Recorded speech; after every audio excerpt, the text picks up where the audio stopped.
Hi guys, welcome back to another blog. তো আরও একটি ইন্টারেস্টিং ব্লগে তোমাদের সকলকে স্বাগত। তো আজ তোমার তারিখ হচ্ছে 7ই জানুয়ারি। এখন সকাল ওই 8টা সাড়ে 8টা মতো বাজে। তো এখন মাঠে চলে আসছি। তো একটা কারণ আছে, আমাদের ধান রোয়া হয়েছে, বোরো ধান।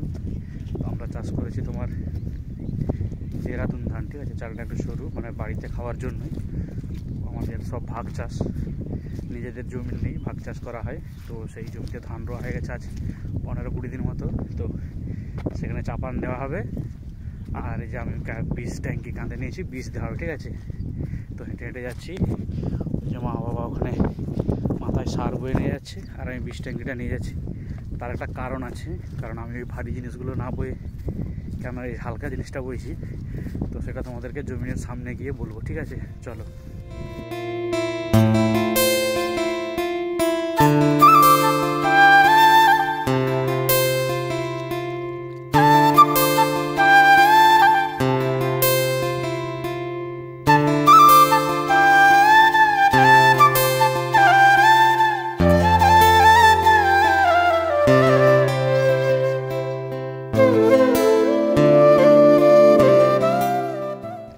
ভাই ভাই আমি পুরো কনফিউজড, মানে এখন মা যে জমিটার কথা বলতেছে, তো গতবারে যখন ধান রোয়ার সময় সার ছড়াতে আসি, তো আমার মনে হচ্ছে অন্য জমিনে মনে সার ছড়ে দিল। তো মা ওরা সামনে পালে গেছে আরেকটা অন্য জমিনে সার দিবে। তো সেখানে প্রথমে সার ছড়ানো হবে, যে আমার কাঁধে ট্যাঙ্কি আছে আর গামলা আছে, ওই জন্য সেখানে যেতে হবে। কিন্তু আমি ভাই পুরো কনফিউজড, যে আমার মনে হচ্ছে তখন অন্য জমিনে সার ছড়ে দিয়েছি, ঠিক আছে। তো প্রথমে ওখানে যাই, সারটা ছড়াই, দেখি মা কী বলে। কারণ জমিন মাই চিনে, আমিও চিনি না আর বাবাও চিনি না, যেটা বলছে সেটাই সার ছড়ে দেবো, ঠিক আছে। তো চলো ফটাফট। আর যে সেইখানে বিকাল গাছটা একটা জমির পরে আমাদের আর কি জমিটা আছে। তো চলো ওখানে যাই, যে মা কী বলতেছে শুনি, তোমাদেরকে শোনাবো, চলো। তো ফাইনালি জমির কাছে চলে আসছি। তো এখন বাবা সার ছড়াচ্ছে, আর আমি এই যে দাঁড়িয়ে ঠিক আছে। যাচ্ছে ছড়াচ্ছি, ঠিক আছে। আর তারপরে শুরু আছে, দেখে যতটুকু নেমে জমিনে পানি।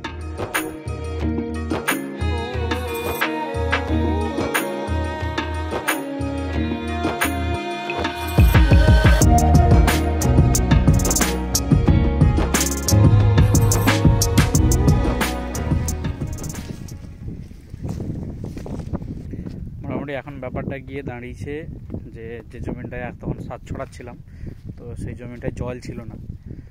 তো তবুও বাবা ওটার উপর দিয়ে ছড়িয়ে দিতেছিল, কিন্তু তারপরে দেখলাম হঠাৎ মিনি চলতে না, তাহলে ভাবলাম যে জল একটু নিয়ে নিই। কারণ এই চাপান সার ছড়িয়ে দেওয়া মানে তখন 8-10 দিনের বেশি জল না জমিনে ঢোকানোই ভালো, তাহলে সারটা এক জায়গায় থাকবে, সব গাছ সমানভাবে খেতে পারবে। তো তার জন্য ওই জন্য জল ঢোকাচ্ছে, আর সেখানে যেন যতটা ছড়ানো হয়েছে সেখানে রেখে দিয়ে পালিয়ে আসছে। বাবা ওখানে বীজ দিয়ে সার আছে, তারপরে জল ঢুকছে, জল ঢোকার পরে বাকিটা দেওয়া হবে, ঠিক আছে। এখন ওই যে আরেকটা জমিনে চলে আসছি, যেটা সে প্রথমে সার বস্তা রেখে গেছিলাম, তো সেটা এবারে সার ছড়াবে।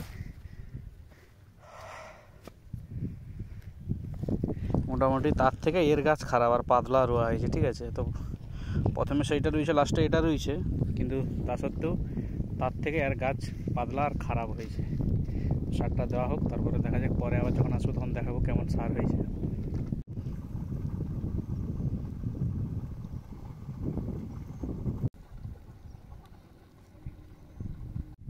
তো এই জমিনটাতে জল আসে এই মিনিটা থেকে, ঠিক আছে। ওই যে সামনে মিনিটা দেখতে পাচ্ছ, এটা থলের মিনি।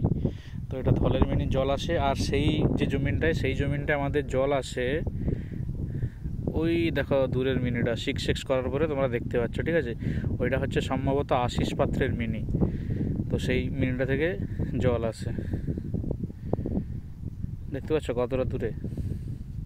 প্রথমে যখন মাঠ আসে হাঁটতে হাঁটতে তোমাদেরকে একটা গল্প বলবো বলে বলেছিলাম, যে কেসটা কেন যে আমি ভারী জিনিস বই না। তো ঘটনাটা হচ্ছে তোমার বছর 4-5-6 আগের, ঠিক আছে, 5-6 বছর মতো মনে হবে। তো তখন আমি সেকেন্ড ইয়ারে পড়তাম। তো সেকেন্ড ইয়ারে যখন পড়তাম, তখন ওই আমাদের স্কুল মাঠে খেলার পরে অন্ধকারে একটা গর্ত ছিল, সেই গর্ততে আমার ডান পাটা ঢুকে গিয়ে ওই গাঁটটা ঘুরে গিয়েছিল, ঠিক আছে। মানে পাটা এরকম ঘুরে গিয়েছিল। তো যার কারণে মানে ওই গাঁটটা আবার ঘুরে এরকম করে বসানো হয়েছে, তো ঠিকঠাক বসেনি। তো ওই জন্য পা এখনও পর্যন্ত আমার সেরকম ফুলে আছে, মানে একবারে নর্মাল হয়নি। তো এই যে হাঁটাচলা, একটু জোরে হাঁটাচলা করলে বা ভারী জিনিস মাথায় বইলে ওই গাঁটটা আবার ফুলে যায়, ঠিক আছে। ওই জন্য সেরকম ভারী কোনো জিনিসপত্র বই করি না আর কি। এই কারণেই ওই জন্য বাবা মা মাথায় বয়ে এগুলো সারগুলো, আর আমি ট্যাঙ্কিটা নিয়ে এলাম। মানে এই যে এতটা হেঁটে আসছি, প্রায় যেখান থেকে বাইক রাখছি ওখান থেকে জমিনের দূরত্ব প্রায় 1 কিলোমিটারের কাছাকাছি হয়ে যাবে, ঠিক আছে।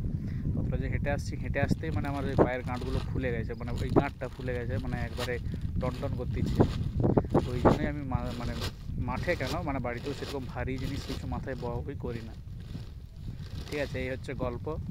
তো অনেকে ভাববে যে বাবা মাকে মাথায় বোঝা চাপিয়ে দিয়ে নিজে ভিডিও বানাচ্ছে, তো সেরকম কোনো কারণ নেই। এটাই হচ্ছে মূল কারণ যার জন্য মাথায় আমি সেরকম ভারী জিনিস কোনোদিন বইনি, আর আমাকে বইতেও দেখনি। আর হাঁটাচলা করলেও তোমরা দেখলে বুঝতে পারো যে আমি খুব জোরেও হাঁটাচলা করি না। এবার এখন তোমাদের মধ্যে অনেকে বলতে পারো যে ষাটটা বাওয়ানি ঠিকই আছে, কিন্তু জমিনে নেমে ষাটটা তো ছড়াতে পারতে। তো সেটা তোমাদেরকে বলি ভাই, তোমাদেরকে যেটা বললাম আর কি, মানে শুধু আলে চলতে যেয়ে যদি আমার গাঁট ফুলে যায়, মানে পায়ের অবস্থাটা বুঝতে পারছো, কাদায় তাহলে হাঁটলে কী অবস্থা হবে ভাবো একবার। মানে আমি এই জমিনের এপাশে নামবো, ওপাশে গিয়ে যদি উঠি না, আমার আর চড়ার ক্ষমতা থাকবে না কাদাতে হাঁটলে। তো এই হচ্ছে ব্যাপার। ওই জন্য মানে তোমাদেরকে ভাবলাম পরে এই জন্য আবার একটা ভিডিও করে, মানে আরেকটা পার্ট করে তোমাদেরকে বলছি যে তোমরা হয়তো অনেকে নিচে কমেন্ট করবে যে কেন তুমি নিজেদের স্বাদ ছড়াতে পারতে, বাওয়ানি ঠিকই আছে, ভারী জিনিস বাওয়ানি ঠিকই আছে, কিন্তু স্বাদ ছড়ালে কী সমস্যা হবে সেটা তোমাদের আইডিয়া নেই, তাই বলে দিলাম আর কি।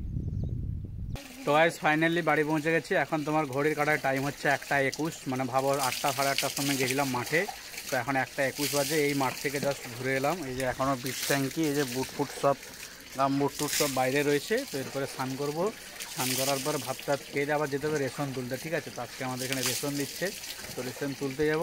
তো আজকের এই ব্লগটা এই পর্যন্ত। তো আশা করছি এই ব্লগটা তোমাদের ভালো লাগছে। তো ভালো লাগলে অবশ্যই লাইক শেয়ার করো, আর নিচে কমেন্ট করো কেমন লাগলো, আর ফেসবুকে দেখে থাকলে ফলো করো, ঠিক আছে।